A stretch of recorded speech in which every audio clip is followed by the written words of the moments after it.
This is our color mixing video part 2. I just finished making my tools in part 1. I have my strips, I have my color viewfinder, I have my color thermometer, and I have my auxiliary color friends.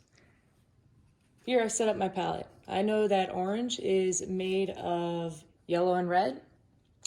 I'm dealing with color temperature now, right? So I've set out my warm yellow, my cool yellow, my warm red, my cool red.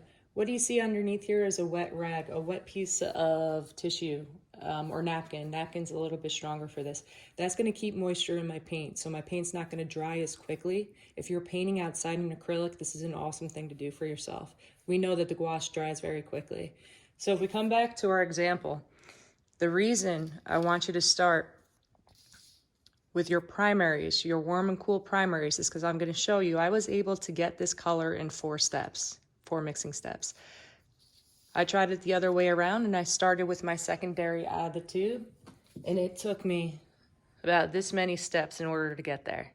Starting with your primaries and dealing with color temperature and value is going to get you there a lot quicker. It's going to be a lot more efficient. Could I get here from here? Probably, right? I did. I ended up when I had to come in to use some yellow ochre, pull out some sienna, make it desaturated with some blue. I'm going to save a lot of steps for ourselves if we start with our primaries. So I have came in and I've made myself a little sheet. And what this is, I want to try all combinations I can of these paints together. Temperature wise, that's going to get me to orange. I have warm yellow, warm red, warm yellow, cool red, cool yellow, warm red, cool yellow, cool red. So when I begin, I always make sure that I set up two sets of water for myself when I clean my brushes. We'll start with our warm yellow, and then we're going to come into our warm red. Now I'm only touching a little bit of that red because that red has a very low value. It's darker than the yellow, which means it's going to shift the value very quickly. I'm going to come and take a look. Now that's a very close value to what I have there, and I want it to be close.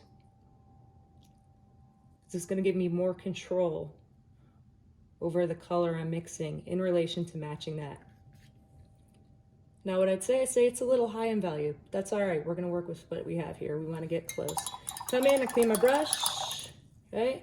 I have a little wiping rag I use right here. Get off any excess paint. Okay. Anything that is in my brush or in my water is inevitably going to end up in my paint. I want to make sure my brush is clean. Give it one more wipe off in here. Okay. Which it's looking pretty good, and then I dry it off because we don't want the water to get so much into our pigment that it starts to act like watercolor as opposed to gouache. Now I got my warm yellow and my cool red. Pop in. I'm not mixing into this paint pile. I'm going to keep it clean. I'm going to come over here, and I'm going to pop in cool red just a little bit. It's a lower value. It's going to have a lot of strength when I put it into that yellow, and usually, so you see how dark that value gets real quick. Too much of that red, right? Now, when I see people mix paint, when they start off, they usually go like this. We don't want to do that. That's mixing coffee. We're here to spread some butter. So we need a little bit more yellow in there. My value is too dark. It's not as close as it needs to be in there. So another, where were we? Some more yellow. Okay. And we're going to bring it up in value. We're going to try to match as close as we can in value to that and to our add. So I think we're going to need a little bit more yellow in there. Just a little more. I'm going back and forth, so I'm avoiding those streaks when I hit the paper, those streaks of color that's not mixed.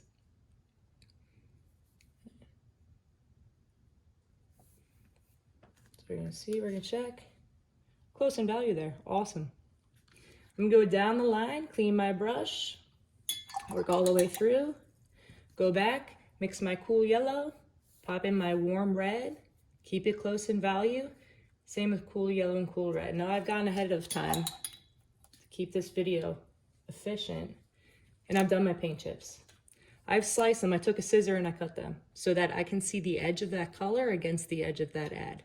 Now I'm going to start to compare them. If I look at that, I know the value is a little different. I also see that there's a lot of warmth in that compared to that. It's becoming a little bit warm. I'm going to take up my other chip, warm yellow, cool red. Still a little too yellow in there.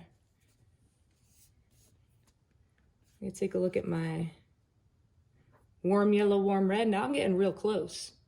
So I can tell that if these are too warm and these had the commonality of those cools, maybe my cool is not where I need to be. Come and take a look here. Cool yellow, cool red. We still need that warmth. Take my chips off and I find out that I'm hitting this color pretty successfully. When I take my color finder out, you can tell if you got your color because we're going to see that the edge of our chip disappears into the ad. So that's our color, warm yellow, warm red. I was able to get there in 4 steps by keeping my value close as I mix towards here, as well as starting off with my temperature, warm, cool, of my primary, yellow and red.